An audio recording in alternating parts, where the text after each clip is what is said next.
আবাদত বন্দি করুক, সে ইমানদার বলে গণ্য হবে না, তাকে ইমানদার বলা যাবে না। পরিষ্কার? সম্মানিত আশিক রাসূলেরা, সমাজে অনেক বিষয়ে আমাদের অনেক ভুল আছে। যেমন ধরেন, আমরা ধরে নিছি মৃত্যুর পরে লাশটাকে কবরে দিয়ে আসলে আমরা বলি তাড়াতাড়ি 40 কদম দূরে সরে আসেন, সওয়াল জবাব শুরু হবে। বিশ্বাস করি না? মানে কবরে আমাদেরকে সওয়াল জবাব করা হবে, বিশ্বাস করি না। আসলে মানুষের মৃত্যুর আগেই সওয়াল জবাব শেষ হয়ে যায়, কারণ মৃত্যুর পরে তার রুহ ইল্লিন অথবা সিজ্জিনে চলে যায়।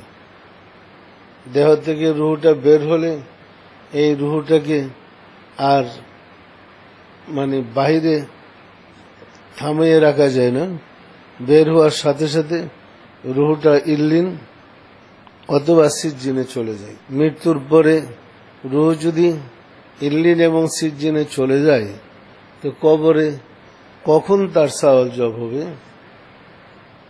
এই রুহ তো কবরে আর দেহের ভিতরে দেওয়া হয় না, হয়?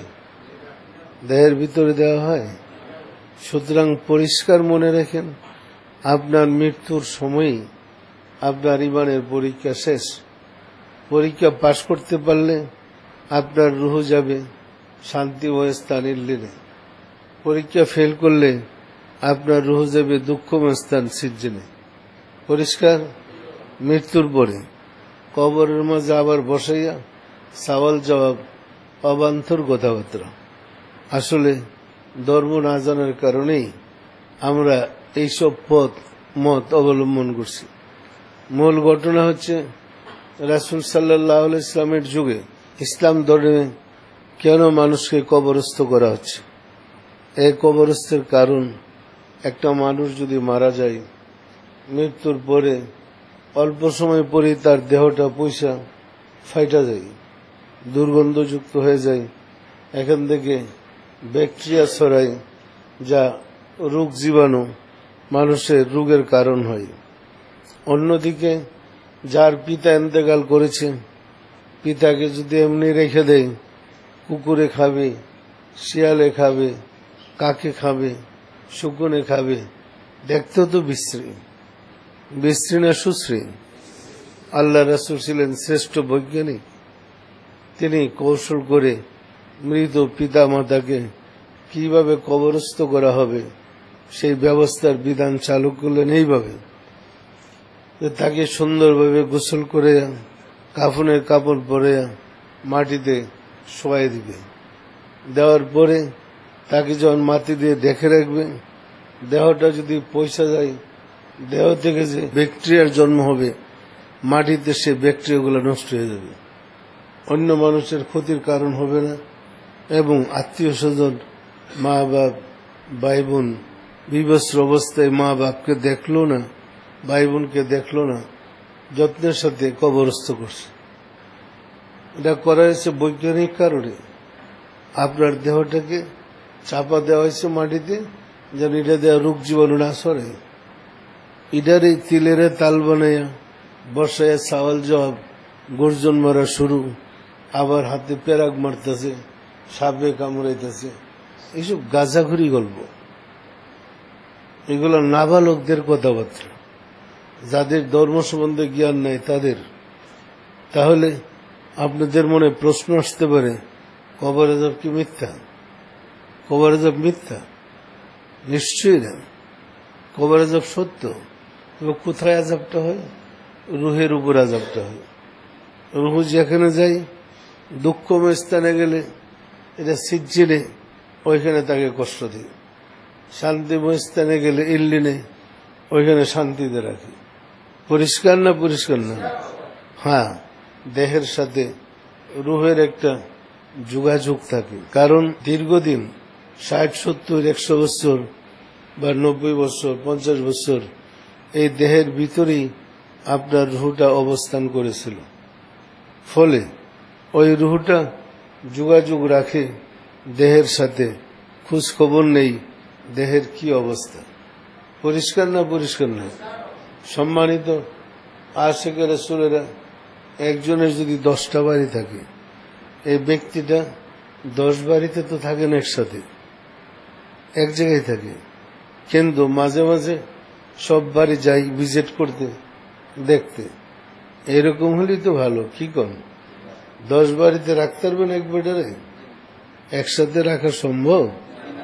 আপনার রুহু দেহের ভিতরে ছিল, দেহ থেকে বের হওয়ার পরে শান্তি বহিস্থানে আছে, দেহটা কোথায় রাখছে সেখানে যাই খোঁজ খবর নেই, এরকমটুকু, এতটুকু।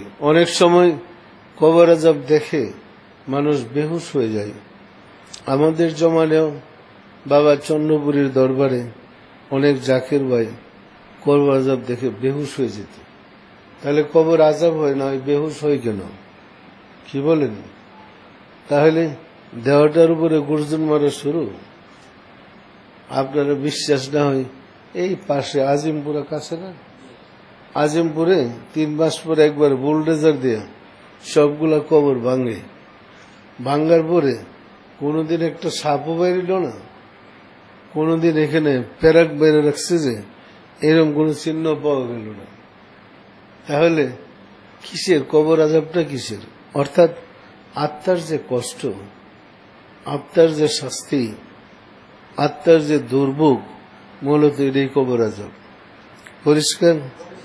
আরেক ধাপ কাছে গিয়ে যদি আমি বলবো, আপনার দেহের ভিতরে রুহ আছে তো, রুহটাকে শাস্তি দিতে হলে আপনার দেহে আঘাত করলে তো রুহটা আঘাত পায়। দেহ রুহটার তো এটা তো বাতাস, এটা পিড়ে তো শাস্তি দিতে পারবেন না। দেহের মধ্যে আঘাত করলে তো রুহটা আঘাত পায়, পায় না? পায় না? সুতরাং আমাদের কর্ম অনুযায়ী আমাদের পরবর্তী জন্ম হয়ে থাকে। বিশ্বাস না? হাদিস শুরু আসছে, মান তাসাব্বাহা বিকাউমিন ফাহুয়া মিনহুম, যার সাথে যার সম্পর্ক তার সাথে তার হাসন নসর। সুতরাং আমাদের চরিত্র যেমন, পরবর্তী ট্রান্সফারটা আমাদের রুহের ওই রকমই হবে। সুতরাং আমরা যদি এখন আত্মার রূপটা ভালো করতে পারি, আত্মাকে উন্নত করতে পারি, আত্মাকে রিপুমুক্ত করতে পারি, পরবর্তী ট্রান্সফারেশন ভালো হবে।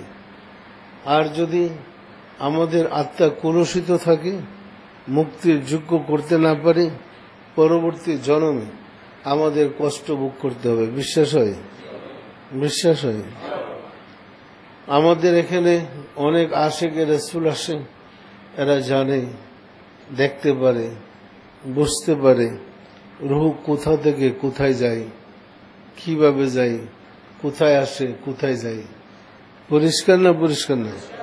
সুতরাং আমরা যদি ভালো কাজ করি আমাদের রূহ ভালো জায়গায় যাবে, মন্দ কাজ করলে মন্দ জায়গায় যাবে। সুতরাং এর জন্য আমাদের কর্মই দায়ী। আমরা নিজের কর্মের দ্বারাই এই কাজগুলো করতেছি। যেমন একটা ছেলে ভালো লেখাপড়া করলে, পরীক্ষা পাশ করলে উপরের ক্লাসে যেতে পারে, আর যে পড়াশোনা করে ফাঁকি দেয়, ফেল করলে উপরে যাইতে পারে না, তিরস্কৃত হয়। সত্য না মিথ্যা বলেন? মনে রাখবেন, ইবাদতের মূল লক্ষ্য হচ্ছে মঞ্জিলে মকসুদে পৌঁছা। ইবাদতের মূল উদ্দেশ্য হচ্ছে আল্লাহকে পাওয়া।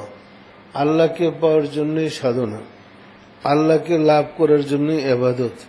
সম্মানিত আশিক রাসূলেরা, আমাদের সমাজে কত দল! আমার মনে আছে বাবা চন্দ্রপুরী আমাকে বলছিলেন ফেরকা সমস্যার সমাধান কিতাব লেখার জন্য। ফেরকা সমস্যার সমাধান রাসূল বলছে, অন্যান্য নবীর উম্মতের মধ্যে 72 ফেরকা বা দল, আমার উম্মতের মধ্যে 73 ফেরকা বা দল। একদল বেহেশতি, 72 দল জাহান্নামী। পরিষ্কার? প্রত্যেক দলেই কিন্তু হুজুর আছে, হুজুর নাই এমন একটা দলও খুঁজে পাওয়া যাবে না। তাহলে 73 ফেরকার কোন ফেরকা বেহেশতি? লিখতে গিয়ে আমরা লিখেছিলাম যারা এলমে শরীয়ত, এলমে তরিকত, এলমে হাকিকত, এলমে মারফতের বিদ্যায় বিদ্বান এবং আমলকারী তারাই নাজাত প্রাপ্ত বেহেশতি দল। যারা শুধু শরীয়ত পালন করে এরাও বিপদগামী দল, যারা শুধু মারফত পালন করে এরাও বিপদগামী দল। পরিষ্কার? আমি আরেক ধাপ আগে বলছি, দেহ এবং রুহু দুইটার সমন্বয়ে মানুষ, শরীয়ত এবং মারফত দুইটা মিলেই শরীয়ত। পরিষ্কার? দেহ ছাড়া রুহের কোনো মূল্য নেই, আবার রুহু ছাড়া দেহের কোনো মূল্য নেই। পরিষ্কার? রুহু দেহ থেকে বের হয়ে গেলে তখন এটা হয়ে যায় লাশ। আবার দেহটাকে দিনের বেলা কবরস্থ করলে ঘরের ভিতরে, বাসার ভিতরে মা, ছেলে, ভাই বোন